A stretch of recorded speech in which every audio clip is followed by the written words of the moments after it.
Comcast. Oh, this will be exciting. The ticker symbol is CMCSA.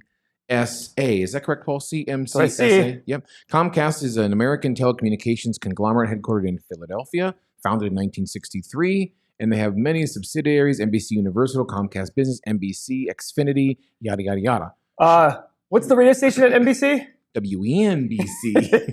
WNBC. All right, this is Comcast, guys. Okay, guys.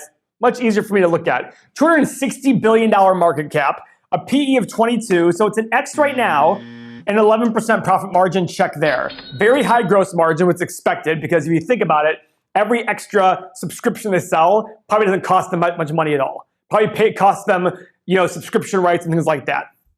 1.6% dividend yield, which pays out $4.3 billion a year. So again, with dividends, guys, one of the things we really harp here is don't look at a dividend and think it's safe. A lot of people believe that. The first meeting I ever had with a real estate lawyer, he bragged to me about buying GM stock for the dividend. And I remember saying to him, but is it safe? He's like, well, they're paying it. Okay. But if they can't afford it, they can borrow money to pay it to entice investors in.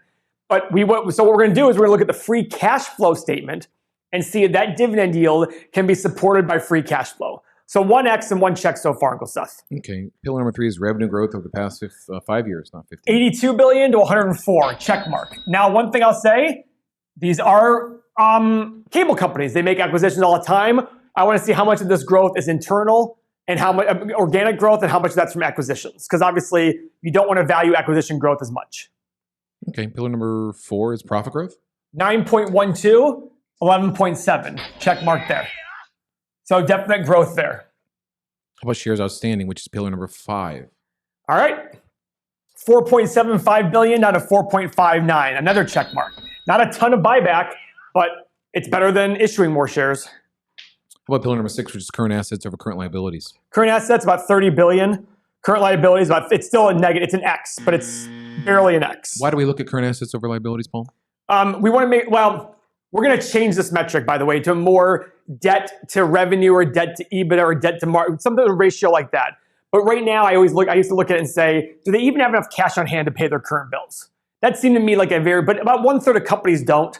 It all depends on the industry you're in. But I kind of think to myself, if you don't have enough cash to pay the bills that are due, how are you going to exist? But over time, I've changed my methodology on that one, and this will reflect that in the 8 pillars. So there you go. Pillar number 7 is free cash flow growth, one of the most important pillars. And go ahead, Paul. 9 billion, 15 billion, check mark. 9, 10, 14, 12, 15. Definite check mark there with an average of 11.6. Let's call it 12 billion. Well, 11.6 times 20 is 232. 232 billion, and the market cap was 260. Yeah, 260 is the actual market cap. So we use the free cash flow. Our pillar number 8 is we use the free cash flow and multiply it times this multiple of pillar number 8, usually around 20, to find our desired market cap. And that was an X, by the way, because it was over 20. Oh, it's over. Yeah, because so the actual market cap of 260 is a higher multiple than 20, which is an X for pillar number 8. Now remember, in the last 5 years, it's gone up considerably. I mean, look at this, Seth. Going back 10 years ago, it was 8.9 billion. Now it's 15. So the reason we put 20 in there is there growth in the last 5 years? Obviously, you have to weight it heavier, because if you take 15 times 20, you're at 300 billion. So according to that, it's selling for under 20 times last year's free cash flow. And I would say if you expect future growth that's considerable, I would argue that, okay, maybe there's, and we're going to put it in the stock analyzer tool here after Mo goes through his chart on Comcast. But right now it is an X on the last multiple, but really what matters is what's the growth of the company, so you can factor that into their model and see if you're overpaying or underpaying. So the person who ordered this up, C Murder, he says that he can get this for 15% cheaper, and I'm not seeing in the chat why he can do that. Does he work there? Maybe he works there. Yeah, that's what I was thinking. Someone else is saying maybe it's an ESPP plan, whatever that is. Yeah. So C Murder keeps on saying I can get this for 15% off. Be careful with that, because if you do get that, you can't necessarily get the stock from the company and then flip it right away. It's like an IPO. Everybody thinks that they're going to go and buy shares of an IPO before they go public. And then instantly when the stock price comes up, they just dump everything. It doesn't work that way. You're locked into some kind of period. So I see. Okay. Make sure you know what you're doing first, if that's your plan. Shared purchase plan. Got it, guys. Mo, are people trading Comcast over there? Looking back to like November. It kind of had this little gap up, and then it's really just been stuck in this area, especially this area, for the past, I don't know, 3 months or so. So right now it's just going sideways on our stochastic. So until we get this red line moving up and making a new all-time high, I'm probably not doing anything with this. You need to start making all-time highs with this Comcast before you start getting into it again. So this one's not much doing with this one. No bueno for Comcast. No bueno. Paul, do you want to show what you... Wow, look at this, Paul. Look at this. Stock analyzer tool, guys. This is the next big feature for our software. It's on our dev site. It's going to be different than this. We're actually going to offer 3 different levels of assumptions. That way you can have a base case, a middle case, and a best case scenario for your assumptions. It'll pop up a price for all 3. I don't want it to just be, this is the price and that's it. You have to give a range of ideas. So look at this. I put in Comcast. Here's the revenue growth. In the last 1 year, down 4%. But over 5 years, it's 6% a year. Over 10 years, 6.59. So it's decreasing, but I would exclude this year. I'm not going to assume this. I'm going to assume this has something to do with COVID. Now, Comcast is a big company, Seth. So what am I going to put in for revenue growth? I'm probably going to put in 3%. Okay?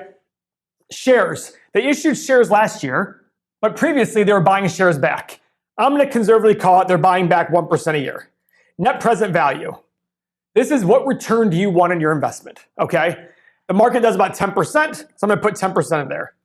I'm going to sell this at a 15 PE in the future because historically, especially for large companies with slower growth, you should pay about what the market is, about 15%. Profit margin, so look at the profit margin here. They've gotten between 11 and 14%. So let's go to 12% here. Let's go 12.5. Free cash flow as a percentage of revenue. Again, I'm going to put about 12.5% in here because I did it over the last 5 and 10 years. Multiple free cash flow, also 15. How many years of data do I want? Let's go 7 years. So I hit the analyze button. Keep in mind, because these are the same and these are the same, their numbers, the values for the multiple of earnings and the multiple of free cash flow is going to be exactly the same. So it tells me in order to get a 10% return on my money on this company, I should pay $44.87 per share. And it's currently selling for $57.28 per share. Again, guys, this is only math. It is saying to get a 10% return on your money, if it sells for 15 times free cash flow and 15 times earnings, you need to pay $44.87. Just to show the difference. Let's say you know something better about the company. You read their 10K and you're like, you know what? They have revenue growth in this. And by the way, the revenue growth should be organic revenue growth, not through acquisitions. If they're able to grow their revenue by 5% a year, it changes the price from $44.70 to $50. If you want to do 5% per year and a future PE of 20 and a future free cash flow of 20, look, now $61, buy the stock. So I do this to show people it's just math. What assumptions are you making? If it's garbage in, it's garbage out. If it's good in, it's good out. Your job as an investor, in my opinion, is to be a value investor, which is put in reasonable assumptions that are not crazy and buy at a major discount. With Comcast, I don't think that's the case at this current price. Where would I buy Comcast as a value investor? Here's where I would buy Comcast as a value investor. I would buy it at somewhere south of $40. I'd be looking at puts there. So I look at it going, hey, it's about 30. To me, it's pretty much worth $40 a share on the current market. Maybe 45. So I'd want to have it at sub 40. And if I want to buy it when it's closer, value investor wants to buy $1 for 50 cents. Not literally that, but they want to buy an asset at lower price than they think that it's worth. I think the company is worth $44 a share. So I probably want to buy it sub 35 or somewhere. At 40, I'm going to start taking a look at it.